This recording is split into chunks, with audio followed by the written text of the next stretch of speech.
예수님께서도 공생애를 시작하실 때 준비를 하셨습니다. 그것도 철저히 준비를 하셨는데 그 철저히 준비하는 것을 오늘 모습도 보게 될 겁니다. 12절 말씀, 우리는 수요일에는 올해는 마가복음 강의를 합니다. 그래서 구절구절마다 하나님이 주신 의미들을 되새겨보도록 하겠습니다. 천사가 나오죠. 그리고 광야가 나오고 성령이 나오고 12절 성령이 본 예수를 광야로 몰아내시니라. 성령이 좀 표현을 했습니다. 더 강력합니까? 천사가 더 강력합니까? 표현이 좀 그렇긴 합니다. 성령? 하나님이잖아요. 그래서 성령 하나님 더 강력하다. 그래서 몰아내셨다. 마가복음은 어떤 복음이라고요? 아주 복음에 대한 긴급함, 다급함, 촉박함, 빨리 전달해야 되겠다는 그런 갈급함, 이런 것들이 축약된 이 마가복음이에요. 그래서 마가복음에서는 이런 표현들이 있어요. 곧, 즉시, 이렇게. 그 다음에 몰아내셨다. 다른 데서는 그냥 광야로 가신지라 이렇게 표현되는데 몰아내신지라 그런 표현을 쓰고 있습니다. 주체가 성령입니다. 성령님이 이 표현에서 예수님을 시험하고 계시고 있다. 시험도 우리가 종교가 temptation, 마귀 사탄이 주는 유혹이나 트라이얼 또는 테스트 이런 것도 있는데 아마 시험 측면이 있겠죠. 사탄 마귀가 위주로 했으면 temptation, 유혹적인 의미도 강할 거예요. 어쨌든 이 시험은 어떤 의미로 다가오는가 보게 되죠. 13절에 광야는 고난과 인내가 필요한 곳이에요. 사막지대 때요. 낮에는 덥고 밤에는 춥고 물도 없고 먹을 것도 없고 아주 공고한 지역이에요. 그것을 40일을 계시면서 마가복음에서는 이렇게 아주 간단하게 표현하지만 다른 공간복음서에서는 좀 더 자세히 써놓았지 않습니까? 광야에서 40일을 줄이신지라. 왜냐면 표현 보면 계시면서 이러니까 굶었다 이런 표현이 없어요. 그러나 다른 복음에서 줄이신지라, 금식했다 이런 표현이 나오잖아요. 사탄에게 시험을 받으시며 덜짐승과 함께 계시니 천사들이 수종거리다. 이미 그 시험을 통과한 후를 그냥 한 절 안에 다 표현하고 있습니다. 한 절 안에 시험 받았는데 덜짐승과 함께 계셨고 그러니까 죽음에 대한 두려움까지 같이 겪으면서 통과했다는 의미가 되어 있어요. 사실 굶어도 죽을 수 있고 뭔가에 물리거나 추워서 얼어 죽을 수도 있고 더워서 죽을 수도 있고 이런 조건들은 많잖아요. 그런데 거기에 다 하나 추가시켜서 다른 표현이 오는 덜짐승까지 표현하고 있다는 것이 아주 광야지대에서 험악한 시험을 통과하고 있었다는 걸 알 수가 있죠. 그러면서 그것이 통과하니까 천사가 이제 나타나서 수종들더라 모셨다 이 얘기죠. 14절 말씀에는 요한의 사역이 끝이 나고 예수님이 공생애가 시작되고 있음을 알려주고 있습니다. 요한이 잡힌 후 예수께서 갈릴리에 오셔서 요한의 사역 잡혔어. 이제 거기서 못 나오고 나중에 죽게 되지 않습니까? 일단 그래서 요한의 사역이 여기서 끝이 난다고 보고 있어요. 잡힌 후 예수께서 갈릴리에 오셔서 하나님의 복음을 전파합니다. 예수님은 세례요한의 사역을 방해한 것이 아니에요. 사실은 예수님이 세례요한의 사역을 어떻게 보면 계승했다고 할 수 있어요. 성경해가지고 예수님의 사실 세례요한은 예수님이 할 사역을 미리 준비한 특가 감은 사람이에요. 원래는 예수님이 사역이죠. 그러나 어쨌든 예수님의 사역이 세례요한이 하고 있는 데서 겹치는 사역이 아니었다는 걸 말해주고 있어요. 이해가 되시길 바랍니다. 그래서 예수님의 공생애가 이제 시작되었다. 어디서? 갈릴리에서. 우리 찬양은 갈릴리 마을 그 숲속에서 이런 찬양이 있는데 그래서 이제부터 시작하는 거죠. 어떻게요? 하나님 복음을 전파하기 시작했습니다. 15절에 하나님 복음의 내용이 나옵니다. 하나님 복음의 내용이 때가 찼다라는 뜻이 뭐예요? 시간의 개념 크로노스와 카이로스들이 있는데 어쨌든 때가 찼다, 심판의 때가 되었다 또는 구원의 때가 되었다 해석하기 나오는데 어차피 때가 찼다는 의미는 기회도 온다는 것도 돼요. 구원받을 기회도 올 수 있고 또 죽을 기회도 올 수 있는 거죠. 사실 이 때가 찼다는 의미는 하나님 나라가 가까이 왔음을 도우고 있죠. 때가 찼고 하나님 나라가 가까이 왔으니. 하나님 나라는 뭡니까? 즉 하나님의 통치가 이루어진 걸 하나님 나라라고 표현하는데요.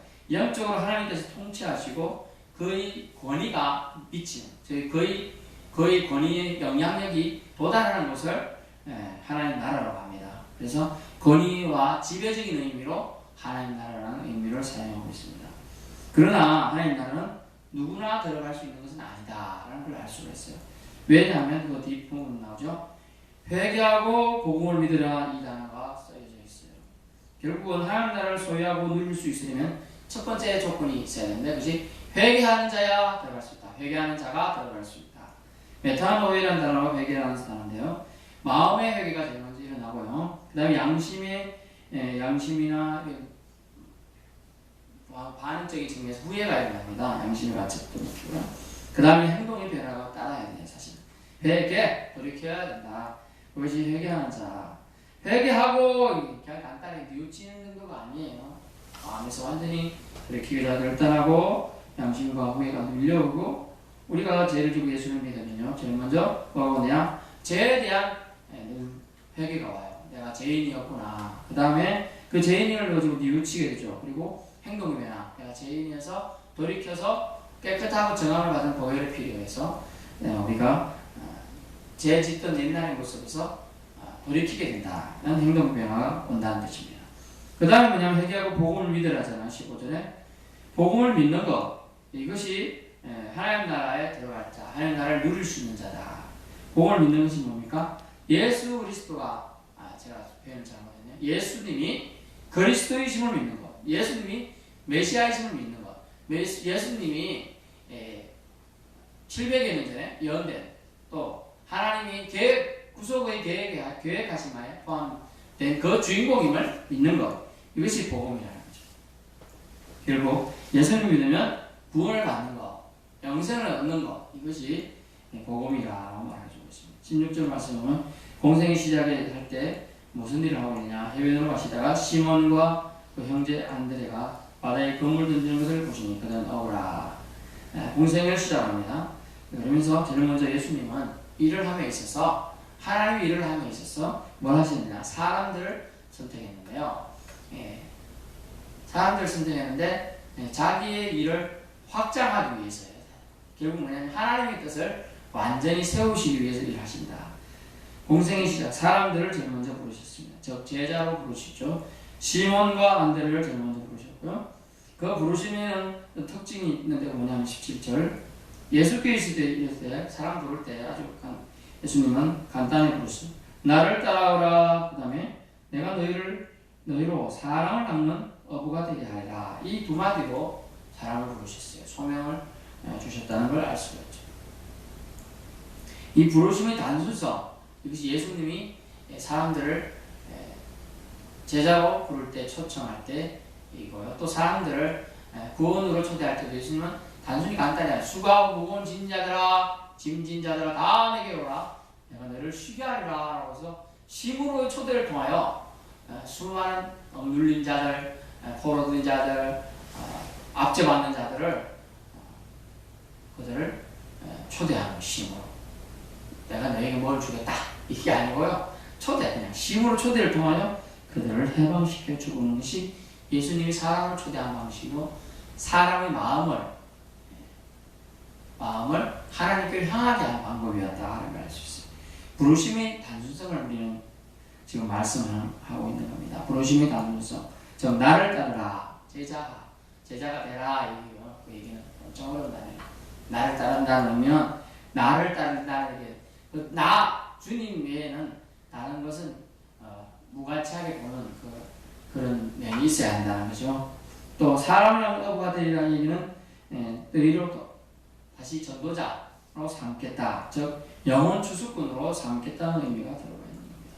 18절 곧 이런 단어를 마가복음에 또 쓰고 있죠.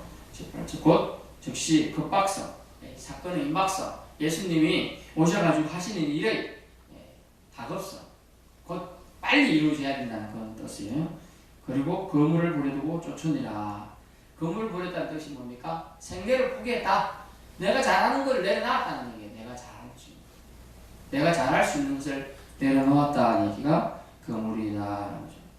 우리가 잘하는 걸 이렇게 주님은 우리를 사용할 것 같은데 꼭 그렇지는 않아요.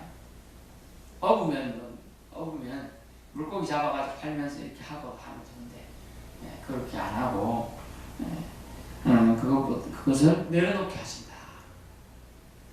생계를 포기하게 하신다. 하나님께서 책임져 주실 걸 믿는 믿음을 보려고 하는 거예요. 그것을 얘기하고 있는 겁니다. 그리고 쫓으니라 이라는 제사의 자세를 나타내요. 제사의 자세. 버려두고 따르니라. 예전 번역은 쫓으니라. 따르니라. 즉 제자의 자세는 뭐냐? 제자가 될 수 있는 자격은 주님의 명령에 적극 순종하느냐? 적극 순종. 그것이 따르는 자의 자세예요. 앞뒤 따져보지 않고 따라가는 거, 이것이 따라가는 자의 바른 자세라는 거죠. 이론, 과학, 철학적 논리가 통하지 않는 믿음의 세계는 적극 순종하면 나타나고요. 그렇지 않으면 그 열매를 볼 수가 없어요. 믿음의 세계. 믿음의 세계는 뭐라고요? 히브리서는 보이는 것은 나타난 것으로 된 것이 아닙니다. 보이는 것은 보이지 않는 세계에 의해서 만들어졌다는 걸 말해주고 있어요. 19절입니다. 19절에 보니까 조금 더 가다가 이제 이번에는 세베대의 아들들을 부르시는 장면입니다. 야고보와 그 형제 요한을 보시니 그들도 배에 있어 그물을 깃고 있었어요. 부르십니다. 곧 또 여기도 곧 부르십니다. 곧. 그 아버지 세베대를 이번에는 이 두 아들이 좀 전에는 사실 거물이니까 물질이잖아요. 버리는 배 버리고 갈 수 있는 물질을 바다에 그물 던지는 분이 주님께서는 그들이 그물을 버려두고 갔어요. 배도 버려두겠지만 배가 자기 배가 아닐 수 있잖아요. 그런데 여기는 아버지 세베대의 품꾼들과 세베대니까 아마 배에 버려두고 아버지도 버려두고 버린다고 해서 포기하겠느냐? 일단은 우선순위를 하나님께 예수님께 두었음을 말하고자 하는 거예요. 그래서 세베대의 아들 야고보 요한을 부릅니다. 그래서 버려두고 간다. 우선순위에서 아빠도 밀리고 그물도 밀린 거예요. 생계수다도 밀린 거예요. 하나님의 일을 하면 지금 마가와 표현하고자 뭐라고요? 급박하다. 지금 빨리 해야 된다. 복음이 지금 복음 대신 예수님이 오셨고 예수님이 하늘나라 하나님 나라 가까이 왔다고 선포하고 하나님 나라의 복음을 믿어야 되는데 지금 다른 게 중요한 게 아니냐? 이렇게 지금 급박하게 요청하고 있는 표현들이 마가의 심정에 들어가 있어요. 마가가 누구라고요? 마가 요한. 바나바와 함께 전도자 역할을 했고 사울, 즉 바울의 질책을 받고 삐져가지고 돌아갔던 사람이에요. 전도하다가 간 사람이에요. 그때 믿음이 연약할 때 나중에는 헌신하고 마가복음도 쓰고 다 하잖아요. 또 나중에 마가 다락방 성령 할 때도 다 다락방도 제가 아마 부자였던 것 같아요. 이런저런 헌신을 나중에 하게 됩니다. 공생의 시작을 주님께서는 시작하는데 뭘로 시작했느냐? 오늘 광야에서 성령에 의해서 이끌림 받아서 성령이 이끌려서 갔는데 시험 사탄 마귀에 의해서 우리가 또 뛰어내리라 절하라 이런 거에서 시험을 받게 되죠. 그래서 주님은 통과하게 됩니다. 공생의 시작을 시험 받으심으로 시작하셨고 그래서 또 얼마나 마가의 심정이 급박하고 촉박했든지 그 시험 내용도 기술하지도 않아요. 별로 그런 거 중요하지 않다. 진짜 중요한 것은 시험을 극복하시고 시험을 통과하시고 시험을 이기신 주님이 중요한 거지 시험 내용이 중요하냐? 그 내용도 아예 안 썼어요. 그리고 이 시험을 마치신 후 잠시 수종을 받으셨다는 내용이 있죠. 그 후에 사람 영혼을 살리는 일을 위해 먼저 함께할 동력자 4명을 부르시는 장면이 오늘 나오는 것이에요. 결론입니다. 이 부름은 아주 간단했습니다. 따르라! 이 한마디예요. 따르라! 컴! 아니 됐든 나가고 얘들아 내가 지금 큰 뜻을 품고 있단다? 하나님 나라를 전파하는 일을 하려고 하는데 너희 나와 같이 한 생각을 가지고 있는 사람 있니? 따라와! 이렇게 얘기한 게 아니고 그가지고 됐든 컴! 컴! 이랬다니까요. 그러니까 뭐 이렇게 이래야 되는데 사람들 알지 모르도 그 부르는 톤에서 어조에서 느꼈는지 예수님의 눈빛에서 뭘 느꼈는지 몰라도 모든 것을 버려두고 그 자리에 두고 따르게 됩니다. 버려두고 따르라. 쉬운 게 아니에요. 사실. 여러분이 지금 게임 열심히 하고 있는데 가자! 어디 가는데요? 묻잖아요. 근데 안 묻고 눈빛을 보고 아빠 여주에 보고 아는 거예요. 모르죠? 저는 전날 밤에 꿈에 계시로 나타나가지고 너희들 누가 찾아갈 텐데 따라와라. 그건 사도 형제의 기술게 있잖아요. 베드로가 옆바에 가가지고 시몬 무두장 집에 있다가 그거 가가지고 고넬료라는 사람을 전도할 때 둘이 동시에 꿈을 꾸면서 그런 계시를 받아서 몰라도 그런 것도 아니잖아요. 그런 내용도 없어요. 그런데 따르라 한마디에 버려두고 따르니라 라고 했습니다. 여러분 기억할 것은 복음은 진리는 명확합니다. 진리는 명확해요. 그래서 진리가 우리에게 다가오면 빛이 우리에게 오면 어둠은 당연히 물러가게 되는 거예요. 진리 대신 여러분께서 요청하게 되면 여러분 앞에서 딱 요구하면 여러분은 순종으로 따르게 되는 거예요. 이게 그거예요. 진리 자체이신 예수님의 부름에 그들 제자들은 한마디도 토를 달지 않고 외워란 말도 하지 않고 순종합니다. 주님은 순종하는 자를 사용하세요. 순종하는 자를 사용. 그것도 절비로 사용하십니다. 순종하는 사람. 왜냐하면 사용하기 쉽거든요. 순종하는 사람. 저 가서 쓰레받기 좀 가져와. 네. 갔다. 쓰레받기만 가지 않냐? 쓰레기통도 가져가야지. 예. 잘해요. 근데 아니 아까 똑같이 한꺼번에 시키지 두 개 다 시키지 왜 또 따로따로 시키냐 말이야. 이래버리면 다음에 시키기가 부담돼요. 빗자루도 가져오지. 이게 말하고 쉽지가 않아요. 근데 주님의 일을 함에 있어서 주님이 뭐를 말할 때 순종하고 그냥 따라가면 쉽다는 것입니다.